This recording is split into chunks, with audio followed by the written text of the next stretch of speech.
Are you ready to unlock the secrets of the universe, whispered by angels themselves?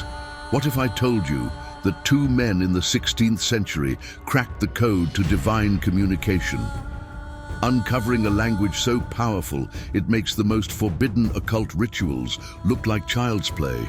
But beware, for the knowledge they unearthed holds the key to not just divine wisdom, but potentially apocalyptic power. We walk this fine line between cosmic discovery and chaos. Discover the forbidden language that connects us to the angels, or are we getting tricked by an ancient trickster god playing us through a magical mirror? What are the mystical tools that open otherworldly gates? Are you brave enough to explore the mysterious realm of Enochian magic? In the 16th century, an age where the boundaries of the known world were expanding, not just the boundaries of countries and empires, but the lines between science, mysticism, and religion began to blur as well, especially thanks to two men who dared to tread into the realms previously unseen. Their quest for knowledge would lead them into an angelic world of magic. Dangerous magic that would make the most powerful occult rituals seem like child's play. John Dee, an academic genius, astrologer, polymath, and advisor to Queen Elizabeth I after he correctly predicted her rise to the throne, and Edward Kelley, the son of a Worcester apothecary who dreamed of discovering the secret of the philosopher's stone and dabbled in the black art of necromancy. He was a convicted forger, but also known as a seer with the gift of scrying. They were the pioneers in this new field of occult practices. Together, they delved into the arcane, seeking communication with angels to discover a language lost to time. The language of Enochian. In darkened rooms, filled with the scent of burning herbs and the whisper of angelic voices, they transcribed words of another world, crafting a bridge between the human and the divine. What they found was a complete new language not yet known to men. Written from right to left, the Enochian has more similarities with Hebrew than Latin-based languages of their time. This complex system of symbols and sounds promised enlightenment, a means to transcend the earthly and grasp the divine. Although Dee was more interested in using the magic system to advance the expansion of Queen Elizabeth I, her empire, and keep the Spaniards at bay. After teaching John and Edward the alphabet, the angels taught them a collection of 48 prayers, so-called Enochian keys or Enochian calls. The prayers should be performed every day over a period of 48 days. These keys would open the 48 gates of understanding. How does that language look and sound? Yes, we were very curious about that too. That is why we retrieved a few examples for you from John Dee's archives. Olsonf Vorsk translates to "I reign over you," used in invocations to establish authority and divine presence. Madriax represents the foundational element of Earth, symbolizing stability, materiality, and the tangible aspects of our world. It underscores the connection between the divine and the mundane, offering a pathway to manifest spiritual insights into physical realities. Torzo Du represents a call to action or the beginning of a process used in magical workings to initiate changes. The Enochian language is used in various rituals, including the opening of celestial or elemental gates, protective circles, and direct communication with angelic entities. The pronunciation of Enochian words is believed to be as crucial as their written forms, with the vibrational quality of the spoken language activating its power. In the diary of John Dee, we can read many conversations Kelley and Dee had with a variety of angels, sharing with them knowledge so powerful it could even bring about the apocalypse. By opening the gates that have shielded humanity from chaos for thousands of years, it is clear to say that Enochian magic is not something to use as a mere plaything. An important part of Enochian magic involves the use of Watchtower tablets, or great tables. which are divided into 4 sections corresponding to the elements of air, water, fire, and earth.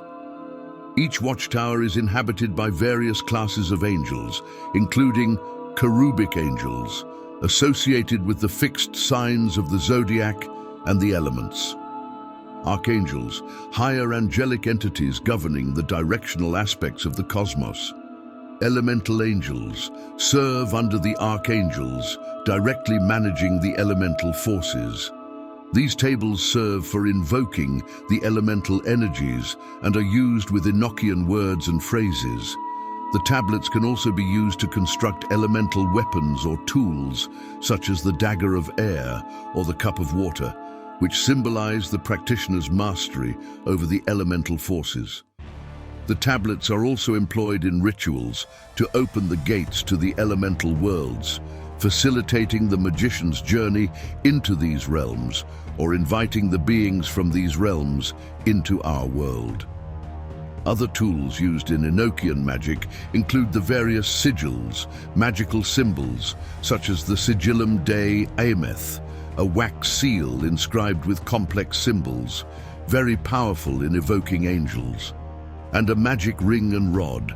These tools are usually inscribed with Enochian script and symbols. Because John Dee was blessed with great gifts, but the gift of scrying was not among them. Edward Kelley did the actual contacting of the angels. To do this, he used a scrying tool called an obsidian mirror, also referred to as the Devil's Looking Glass. It was a black mirror made from polished obsidian, a mineral formed when lava cools down very fast. After researching the mirror, it was found to be coming from Mexico, from an Aztec temple, where tribes used it to communicate with a deity called Tezcatlipoca, known as the smoking mirror god. Now this mysterious god of the night was known as a sort of trickster god, known to mislead people and bring them into temptation. Do you want to know more about this mysterious deity? Like, subscribe, and leave a comment. This helps Spirit School greatly to keep making interesting content for your spiritual development. Well, this smoke and mirror matter gives me a strange feeling about the knowledge Kelley and Dee received through that mirror, and I'm not the only one. Kelley himself felt there was a possibility that they were being lied to. The Enochian system has been studied, adapted, and expanded upon by numerous occultists and magical orders, such as the Hermetic Order of the Golden Dawn and Aleister Crowley's Thelemic Magic. Scholars today remain fascinated by the complexity and depth of the Enochian system. While skeptics abound, the allure of Dee and Kelley's work continues to inspire exploration into the esoteric. Modern practitioners of Enochian magic view it as a profound tool for spiritual discovery and enlightenment. Enochian magic, with its rich variety of symbols and secrets, has transcended the realms of scholarly study to imprint itself upon the canvas of popular culture. Its mystique has inspired authors, filmmakers, and artists, weaving its way into stories that captivate the imagination of audiences around the world. As we reach the end of our journey into Enochian magic, we're left to ponder the endless quest for knowledge and the mysteries that continue to elude us. The legacy of Dee and Kelley's work remains a beacon, guiding the curious and the brave into the unknown. But also, a shroud of mystery remains, leaving us with the question if Dee and Kelley really did communicate with angels, or was it another ancient deity called Tezcatlipoca trying to lead these men astray? In the end, Enochian magic reminds us that the quest for knowledge is as boundless as the night sky, full of stories waiting to be told. It challenges us to keep seeking, keep imagining, and keep the magic alive in our hearts and minds. This short story has only lifted the tip of the veil of Enochian magic and the interesting lives of Edward Kelley and John Dee.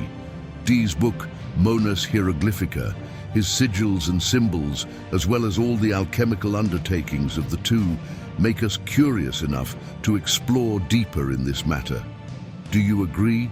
Like this video, subscribe, and leave a comment so our scholars know to pursue this storyline. If you are still here, you are one of the chosen few, elite scholars with great power of focus and concentration. Your special assignment is to let us know your favorite spirit school subject down in the comments.